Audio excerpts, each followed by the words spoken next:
नमस्कार दोस्तों। उत्तर प्रदेश में जहरीले कफ सिरप से हड़कंप मच गई है। वहीं जहरीले कफ सिरप का एक आरोपी कांस्टेबल आलोक सिंह का यह 5 स्टार बंगला है। बच्चों को जहरीले कफ सिरप बेचकर इसी तरह से अमित सिंह टाटा, आलोक सिंह और सौरभ जायसवाल जैसे लोगों ने करोड़ों की संपत्ति बना लिया है। अखिलेश यादव ने योगी आदित्यनाथ पर निशाना साधते हुए कहा कि योगी आदित्यनाथ ने अपने स्वजाति माफिया धनंजय सिंह को बचा रहे हैं, जिसमें धनंजय सिंह का बहुत बड़ा हाथ है। वहीं पे उत्तर प्रदेश में लगातार महिलाओं के साथ ऐसी घटनाएं सामने आती हैं। योगी आदित्यनाथ अगले चौराहे पर यमराज मिलेंगे अगर बच्चियों के साथ कोई छेड़खानी करता नजर आ गया तो। इस डायलॉग का लगता है कोई असर मंचलों के ऊपर नहीं पड़ रहा है। इस सिरफिरे को ही देख लीजिए कि इस वीडियो में कोचिंग से लौट रही महिला के गाल पर हाथ रख देता है। इस व्यक्ति का नाम अंकुश उपाध्याय है। इस व्यक्ति को उत्तर प्रदेश पुलिस ने समय रहते ही गिरफ्तार कर लिया है, लेकिन फिर भी जाति के हिसाब से इसको ट्रीटमेंट दी गई है। आप देख सकते हैं कि बंदी गृह में इसे आराम से खड़ा कर इसका फोटो लिया गया है, लेकिन अगर कोई और व्यक्ति होता यहाँ पे तो उसको LBW अब तक उत्तर प्रदेश पुलिस कर दी होती, लंगड़ाते हुए वीडियो जारी की होती।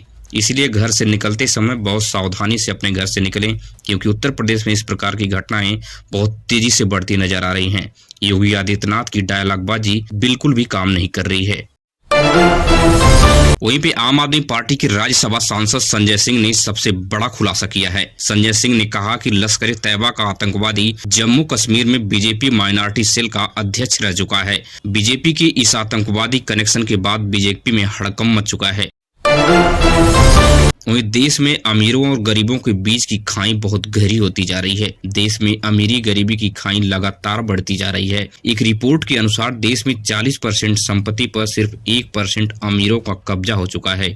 मतलब आप इस तरह समझिए कि 100 रुपए में 40 रुपए जो है सिर्फ मुट्ठी भर अडानी अंबानी जैसे लोगों का कब्जा है, और 60 रुपए में देश की 140 करोड़ आबादी का हिस्सा लगने वाला है। अब आप खुद ही समझ लीजिए कि 140 करोड़ आबादी 60 रुपए में किस तरह से अपना जीवन यापन कर रही है, और 8-10 हजार की नौकरी करके लोग अपने जीवन को चला रहे हैं, और अपनी जिंदगी में वो क्या कुछ कर पाएंगे। कुछ लोग अपने आप को ही दोष देते हैं, मगर यहाँ पे कुछ बिल्कुल अलग ही दिख रहा है। जब अगर मुट्ठी भर लोग 40% संपत्ति पर कब्जा करके बैठ जाएंगे तो वहाँ पे आपका टैलेंट पूरी तरह से दम तोड़ देगा। वहीं पे गुजरात से जो खबर आ रही है बहुत ही विभत्स खबर है। यहाँ पे पुल जो है पूरी तरह से दुर्घटनाग्रस्त हो चुका है। विशालकाय पुल गुजरात सरकार के भ्रष्टाचार के हाथों भेंट चढ़ चुका है। पुल बनते बनते ढह गया, कई मजदूर इसमें दबने की खबर है। भ्रष्टाचार का आलम ऐसा है कि गरीब मजदूर लगातार अपनी जान गंवा देते हैं ऐसे भ्रष्टाचार पुलों के नीचे दबकर। लेकिन प्रधानमंत्री मोदी जी का विकास का मॉडल एक नई तस्वीर है। आपको बता दें कि 527 भारतीय खाद्य उत्पादों में खाने की कैंसर जैसी घातक बीमारी वाले रसायन मिले हैं। इस हिसाब से पूरा देश लगभग सुबह शाम हर दिन कैंसर जैसे घातक बीमारी का रसायन खाया जा रहा है। आप लोग कई लोगों को ऐसे जानते होंगे और सुने भी होंगे कि कोई भी नशा जैसे सिगरेट या शराब का नशा नहीं करता था, फिर भी वह कैंसर जैसे गंभीर बीमारी से पीड़ित होकर दम तोड़ दिया और अपनी जिंदगी को समाप्त कर लिया। यह घटना इसी तरह के रसायन खाने से होती है, जिसकी पुष्टि आज हुई है। मगर इतनी गंभीर मुद्दे पर बहस करने के बजाय प्रधानमंत्री मोदी जी वंदे मातरम जैसी गीत पर अपनी समय बर्बाद कर रहे हैं, और संसद की प्रतिदिन 9 करोड़ रुपए का पानी में डुबाया जा रहा है। अब आपके घर की बिजली बिल में बड़े बदलाव होने जा रहे हैं। अब बिजली बिल का रेट समय के हिसाब से तय होगा। अगले 3 से 6 महीने में देश के सभी राज्यों में टाइम ऑफ द टैरिफ लागू करने के लिए तैयार हो चुकी है। अगर आप रात में 6 से 9 बजे के बीच बिजली का उपभोग करेंगे तो उस वक्त आपको सबसे ज्यादा रेट से आपको बिजली बिल चुकाना होगा। लेकिन वही अगर आप 12 बजे रात से सुबह 6 बजे तक अगर आप यूज करते हैं तो आपको सबसे कम रेट की बिजली बिल आपको चुकानी होगी। दिन में बिल्कुल सामान्य रेट से ही बिजली बिल का रेट आपको देना होगा। आखिर देश को छोड़कर अमीर लोग भाग क्यों रहे हैं? आपको बता दें कि पिछले 5 साल में लगभग 9 लाख लोगों ने भारत की नागरिकता छोड़कर देश को छोड़कर भाग गए हैं।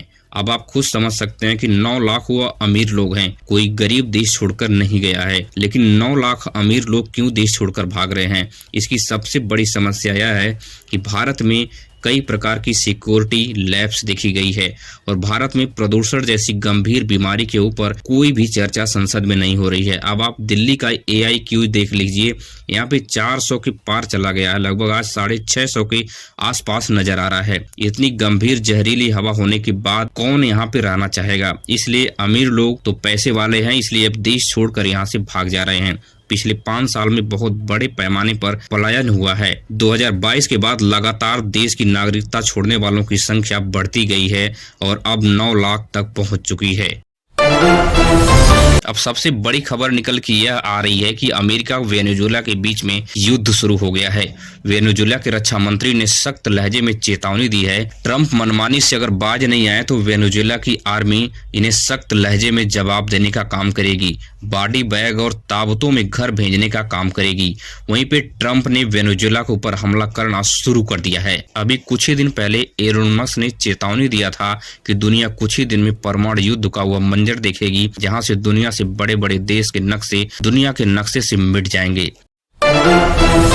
वहीं भारत में देश की युवा शक्ति का प्रयोग देश के विकास में नहीं हो रहा है, बस हुड़दंग मचाने और जाहिलों की तरह 3:30 बजे रात में 2 हाथ 2 पैर वाले इंसान को देखने के लिए कड़कड़ाहट की ठंड में खड़े होना। यह वीडियो पश्चिम बंगाल के कोलकाता से आई है। इस वीडियो में फुटबॉलर मेसी को देखने के लिए 3:30 बजे कड़ाके की ठंड में जाहिल युवाओं की फौज खड़ी है। यही हालत अगर बनी रही तो देश अगले 200 साल तक विकसित देशों में शामिल नहीं हो पाएगा। इतने कड़ाके की ठंड में 2 हाथ 2 पैर वाले इंसान फुटबॉलर को देखने के लिए कोलकाता का जो युवा है 3:30 बजे रात में इस तरह से लाइन लगाकर खड़ा है कि ऐसा लग रहा है कि देश की किस तरक्की में योगदान दे रहा है।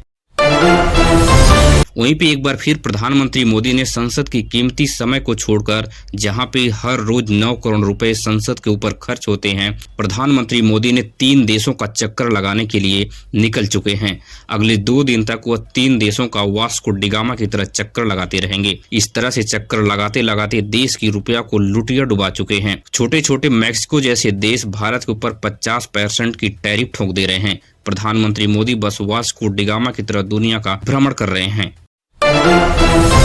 वहीं पे रोटी के लिए कटोरा लेकर घूमने वाले पाकिस्तान के प्रधानमंत्री की इंटरनेशनल बेइज्जती हो गई है। दरअसल मामला कुछ ऐसा था कि व्लादिमीर पुतिन से मिलने के लिए पाकिस्तान का प्रधानमंत्री 40 मिनट तक इंतजार करता रहा और इंतजार करते करते इतना हताश और निराश हो गया कि बिना बुलाए ही सीधे अंदर रूम में घुस गया और कुछ ही देर के बाद धक्का मारकर उसे बाहर निकाल दिया गया। असल में उस वक्त व्लादिमीर पुतिन और तुर्की के राष्ट्रपति एर्डोगन के बीच घंटों से बातचीत चल रही थी और उसी बीच में पाकिस्तान का प्रधानमंत्री बिना ही परमिशन के एंट्री कर जाता है और कुछ ही मिनट में धक्का खाकर उसे बाहर निकाल दिया जाता है।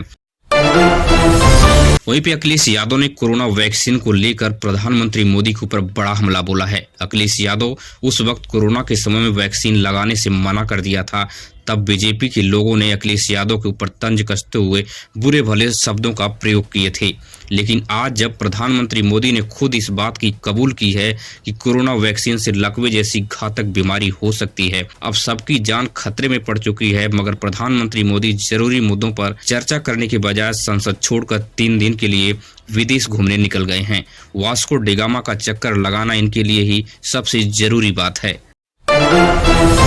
इस वीडियो को जो आप देख रहे हैं, यह वीडियो डरावनी है, मानवीय सोच को मजबूत करने वाली है। यह वीडियो फिलीपींस के शहर की है। अचानक से इस बिल्डिंग में आग लग जाती है, मगर एक महिला कुत्ते को छोड़ने से इनकार कर देती है। वह कहती है कि हम कुत्ते लेकर ही जाएंगे, भले ही हमारी यहाँ पे मौत हो जाए। महिला तब तक उस बिल्डिंग पर डटी रहती है जब तक वह कुत्ते को सुरक्षित जगह पे नहीं पहुंचा देती है। इस वीडियो में दिख रहा होगा, महिला कुत्ते को नीचे गिरा देती है, जहाँ पे फायर फाइटर लोग उस कुत्ते को बचा लेते हैं। फिर इस महिला को बचाने के लिए सीढ़ियां लेकर फायर फाइटर उस बिल्डिंग पर पहुंच जाते हैं और महिला को बचाने की कोशिश करते हैं।